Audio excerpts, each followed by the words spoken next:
Mengurai benang kusut reklamasi, dialog kita lanjutkan kembali masih bersama Mukri Friatna dari Walhi. Kang Mukri, ini kalau kita bicara soal tadi Anda mengatakan reklamasi itu kemungkinan besar dampak yang terjadi diantaranya adalah aliran 13 sungai yang melintas di Jakarta ini akan terhambat. Itu yang pertama. Terus yang kedua adalah kalau ada yang ditambah pasti akan berkurang. Artinya kalau ada daratan baru di laut, kemungkinan juga akan ada daratan yang menjadi ini akan hilang gitu. Maksudnya seperti apa? Jadi kan ini hukum keseimbangan alam nih ya. Jadi prinsipnya ini orang buat sekarang ini buat daratan baru. Kan air tuh selalu mencari tempat yang kosong dan rendah. Karena dia tempatnya nggak ada, dihilangkan, maka dia akan mencari wilayah yang baru. Nah, wilayah yang baru itu bisa saja diantaranya gugusan Kepulauan Seribu yang bakal tenggelam. Artinya kalau misalkan reklamasi di sana dilakukan, Pulau-Pulau Seribu tuh kan ada yang kecil-kecil di itu ya? antaranya ada aja yang jadi korban. Oh, oke. Nah itu pernah dihitung tidak? Karena hukum keseimbangan alam loh, bukan kata kami nih. Setiap ada yang bertambah pasti ada yang berkurang. Nah itu yang tidak bisa dibantah. Nah yang kedua terkait dengan bahwa Jakarta ini punya 13 aliran anak sungai ya. Nah ini kenapa kemudian menjadi pertimbangan serius buat kita? Karena kan ada dua alasan tuh yang saya bilang tadi, bahwa satu, alasan reklamasi, kedua, bangun Giant Sea Wall adalah untuk mengatasi banjir.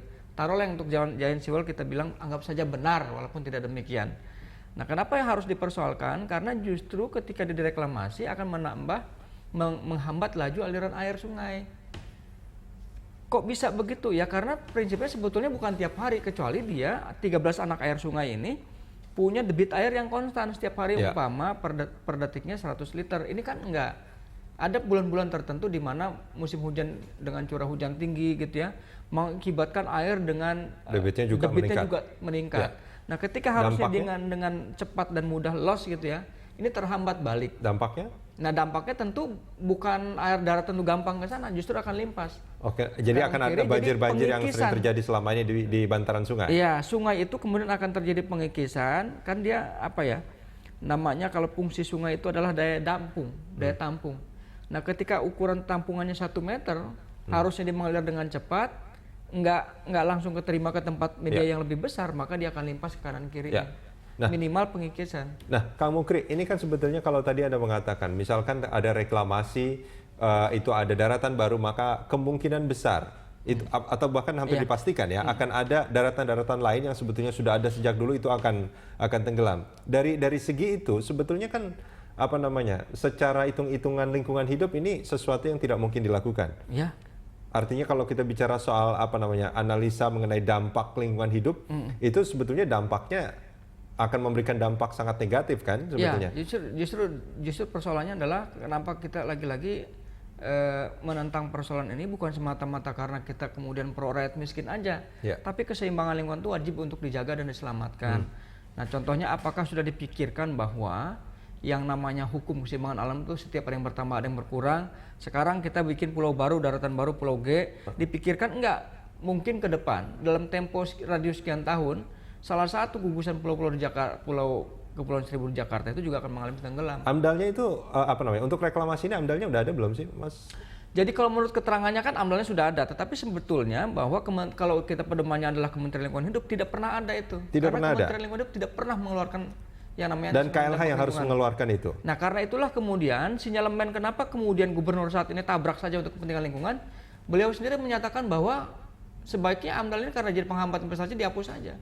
Jadi perspektif lingkungan itu sangat tidak dipunyai oleh gubernur saat ini. Nggak, artinya gini, reklamasi ini sebetulnya dibangun menurut Anda tanpa AMDAL? Iya, tanpa AMDAL, tanpa izin, tanpa zonasi. Ya kalau dia benar nggak mungkin ditangkap tangan. Nggak ada unsur modus korupsinya. Yang berhak menentukan izin lokasi itu hanya Kementerian Kelautan berdasarkan pasal 39 Undang-Undang 27 tahun 2007. Dan ketika ini sudah berjalan kan saat ini kan, apa yang harus dilakukan menurut Anda? Tidak ada sesuatu yang disebut dengan keterlanjuran gitu ya. Kalau memang besar mudaratnya ketimbang manfaatnya lebih baik dihentikan. Lalu yang sudah dilakukan sekarang akan dibuat apa menurut Anda? Ya menurut saya harus dikembalikan ke fungsi semula. Tentu paling tidak pemerintah hari ini harus berkonsentrasi dulu untuk membereskan persoalan-persoalan aspek hukumnya, baru kemudian kita mengerti sekali bahwa persoalan aspek lingkungannya bisa dinomorduakan setelah terang benderang kasus ini terurai dengan baik. Artinya menurut Anda ini secara legalitas ini reklamasinya sudah tidak legal, artinya ilegal. Sudah ilegal. Dan secara apa namanya? Kalau kita bicara soal lingkungan hidup ini akan lebih banyak memberikan dampak negatif, sebetulnya. Dampak negatifnya. Bukan hanya kepada manusia tapi juga kepada bukan hanya kepada lingkungan hidup tapi juga kepada masyarakat di Pantai Utara. Termasuk misalnya bukan cuma kepada masyarakat nelayan, termasuk gini ya. Termasuk anggap sajalah Pulau Tujadi, termasuk pada orang kaya itu sendiri. Nah sekarang gampangnya dia pulau reklamasi itu mau ngambil air minum dari mana? Mau air laut mungkin karena duitnya banyak bisa beli. Ada alatnya kan? Lama-lama hukum ekonomi kalau dipakai terus nggak ada sumber baru dia bisa bangkrut juga. Kosnya akan menjadi lebih tinggi. Mungkin kalau digarong dia akan lebih aman karena di tengah laut siapa yang mau garong. Tapi kalau untuk keberlanjutan kehidupan dia akan menjadi susah. Kalau mau menanam pohon pun dia harus menyiapkan tanah baru ya di atas pasir ini. Mungkin dengan minimal ketebalan 25 cm baru bisa hidup. Dia tanam pohon ini. Kang, ini kan sekarang tidak ada keterlanjuran menurut Anda tadi. Ini kan sekarang prosesnya udah berjalan gitu kan. Sudah ada beberapa yang dilakukan. Apa yang harus dilakukan dengan artinya pemanfaatan yang sudah dilakukan itu apa?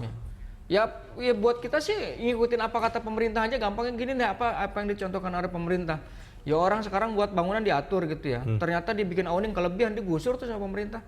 Dan ini artinya apa susahnya kalau itu salah juga dikembalikan digusur lagi. Artinya reklamasinya itu dikembalikan lagi tanah-tanah. Ya masyarakat yang ada di Kalijodo melanggar ini jalur dia digusur. Apa susahnya itu juga digusur. Kang Mukri ada satu penelpon dari Rawamangun, Pak Mukri. Selamat pagi Pak Mukri. Selamat pagi, Pak Andaru.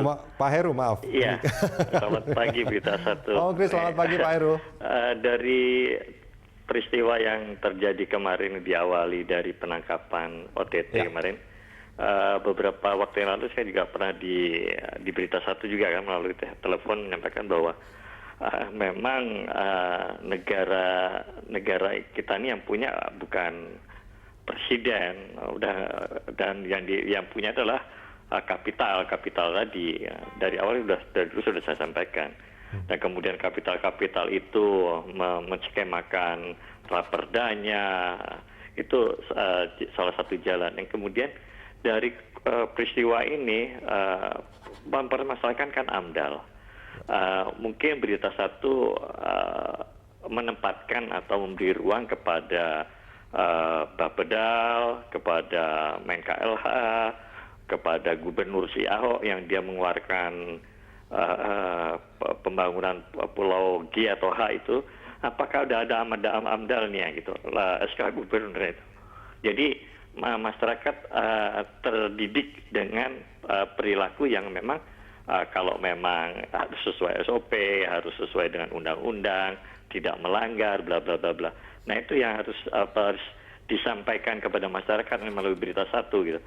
Masalahnya tadi AMDAL. Kemudian ada beberapa pakar mengatakan, oh itu tidak masalah, itu adalah resiko, bla bla bla. Tetapi kan ada dua faktor adalah ekonomi kerakyatan, udah itu bahwa ada budaya rakyat di sana yang akan hilang gitu.